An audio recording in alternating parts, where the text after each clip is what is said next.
Pues Luismi, buenos días, bienvenidos. Buenos días. ¿Qué tal estás? Muy bien. Ya sabes que estamos en estas series de Tap Trends con Programmatic Spain, en el que analizamos la actualidad y las últimas tendencias dentro del marketing digital.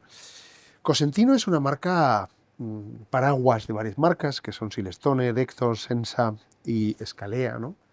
Dentro del entorno de las superficies y materiales de construcción. Sí. Un poco una marca ya conocida, ¿no?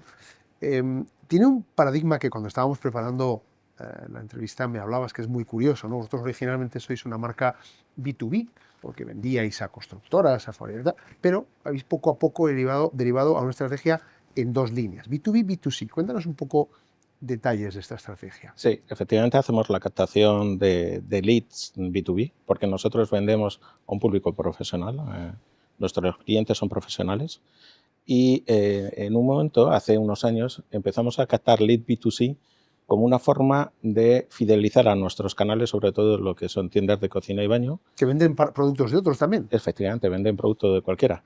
Y también a marmolistas. Y la captación del lead B2C era una forma de fidelizarlos, ¿no? Claro. Lo que pasa es que a medida que ha pasado el tiempo hemos ganado en experiencia, en conocimiento. Seguimos manteniendo obviamente la captación del lead B2B porque es nuestra fuente fundamental, son nuestros clientes. Y además también el programa de B2C ya no es solamente un programa de fidelización, sino es que en sí mismo una línea de negocio, porque analizamos todo el track de captación del lead, la conversión, cuando se lo enviamos a las tiendas, qué hacen las tiendas con él, si le venden producto, qué tipo de producto, con qué facturación, si registran la garantía y, por tanto, tenemos toda esa información de todo el proceso. Pero hay un detalle bastante particular y curioso que a mí me sorprende mucho, que es esa filtración, esa cualificación que hacéis de los leads, con lo cual reduce bastante y mejora mucho la calidad de esos leads, pero es clave en vuestra estrategia, ¿no? Sí, hemos estado... En el caso del programa de B2B, siempre tuvimos claro que antes de que llegaran esos leads a los comerciales, tenían que ser precualificados. Tenía que ser alguien que los validara y que tuviera además una visión comercial de ellos.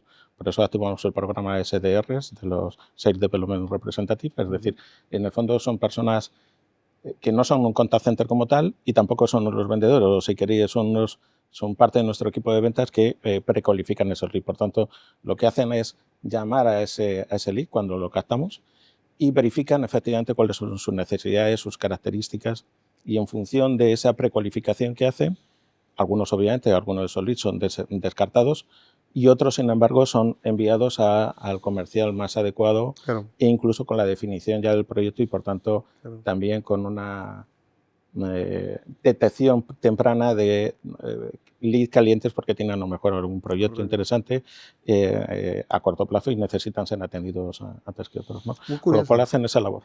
Me parece muy curioso y me parece muy interesante, porque realmente leads, al final puedes generar leads a patadas, ¿no?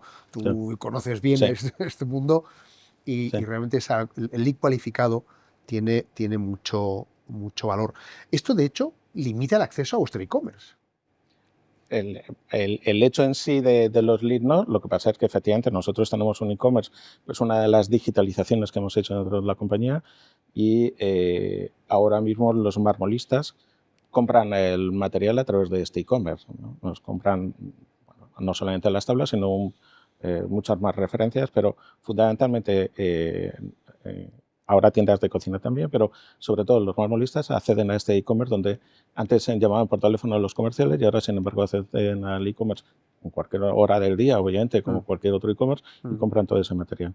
Y nosotros pensamos que efectivamente ese e-commerce en estos momentos que está aquí en España, en el que cualquier marmolista del mundo puede comprar, siempre y cuando sea precualificado por nosotros, está abierto y es uno de los grandes e-commerce en España. No vamos a dar datos, pero muy importante, es lo que entiendo, ¿no? Sí. Muy importante. Sí, muy importante.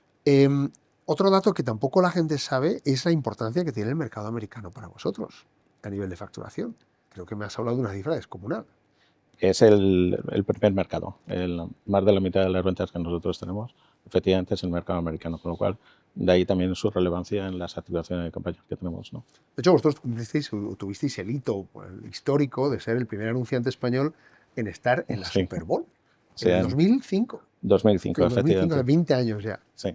y una manera de lanzar y promocionar vuestra actividad en Estados Unidos, que luego se ha consolidado. Claro, era una forma de dar a conocer la marca, ¿no? En aquel momento. Y ya te digo, es fundamental para nosotros el mercado americano. Pero sin embargo, vuestra relación con la televisión lineal es un pelín diferente, ¿no? No sois un gran fan de... No, en estos momentos no. Vamos más a campañas muy microsegmentadas, por decirlo así. Es decir, por ejemplo, en Estados Unidos, ya que lo has sacado a colación, estamos presentes en todo Estados Unidos. Nosotros hacemos campañas nacionales. Desde el punto de vista de que estamos presentes en Nueva York, estamos en Los Ángeles, en Miami, en fin, en Dakota, pero realmente si te pones a analizar las campañas, estamos haciendo campañas muy localizadas en algunos sitios, incluso por códigos postales, ¿no? Por tanto, sí, son campañas nacionales, pero al mismo tiempo son campañas muy restringidas a nivel territorial, ¿no? Eso implica la utilización de una data. Aplicación, Sí. un first party que tenéis y que utilizáis y que de hecho a colación con el tema de inteligencia artificial aplicáis para la optimización de esas campañas en relación a los showrooms y tiendas, por lo que he entendido, ¿no? Sí, lo que estamos haciendo es ya no solamente mirar si los leads convierten, ¿no? Y cómo captamos los leads, tanto lead B2B como lead B2C, sino que vamos más allá, analizamos obviamente la captación, analizamos la conversión, pero analizamos también cuál es la facturación que se va teniendo. Y en ese sentido lo que nos está ayudando es para hacer exclusiones de áreas donde no nos merece la pena hacer esas campañas publicitarias, y en otras donde sí tenemos que potenciar esas campañas publicitarias porque son áreas muy activas, de una alta rentabilidad para nosotros. Y en ese sentido la IA nos está ayudando, ¿no? Estamos trabajando con el equipo de data y estamos analizando toda esa información. ¿El equipo legal muy metido? Totalmente. Nosotros somos muy escrupulosos con la gestión de los datos y eso hace que tengamos que ir muy de la mano con ellos, ¿no? No hacemos, antes de cualquier tipo de activación, de cualquier movimiento que hagamos con la base de datos o de cara a los clientes, siempre hablamos con el equipo legal y nos dice hasta dónde podemos llegar, qué debemos hacer, qué no. Pero y esto es muy importante, ¿no? No solamente por el aspecto legal, sino también en muchos casos también por el aspecto de cuidar nuestras audiencias, ¿no? A nuestros clientes, en ese aspecto, en cualquier tipo de comunicación que hagamos. ¿Qué otras aplicaciones del entorno de la inteligencia artificial estáis teniendo? Dentro de la empresa hay diferentes proyectos que se aplican desde la línea de producción y todo, pero en el ámbito nuestro de marketing digital estamos haciendo también otro proyecto, estamos trabajando en que la información sea más fácilmente consumible, los datos sean más fácilmente consumibles, que no se queden solamente en tablas, en dashboard, en gráficos, sino que responda a veces a preguntas que son mucho más sencillas, ¿no? Y en ese sentido, no digo yo democratizar la información porque es accesible para todo el mundo, pero sí facilitar su uso, ¿no? Y en ese sentido estamos trabajando también en eso, que responda a preguntas que nos podemos hacer todos los días y que tienen a veces respuestas que son relativamente sencillas. Sentido. Por ir terminando, ¿cuál es tu visión de un futuro del marketing en el entorno de las áreas que hemos tocado o cualquier otra área que tú veas o consideres? Bueno, yo creo que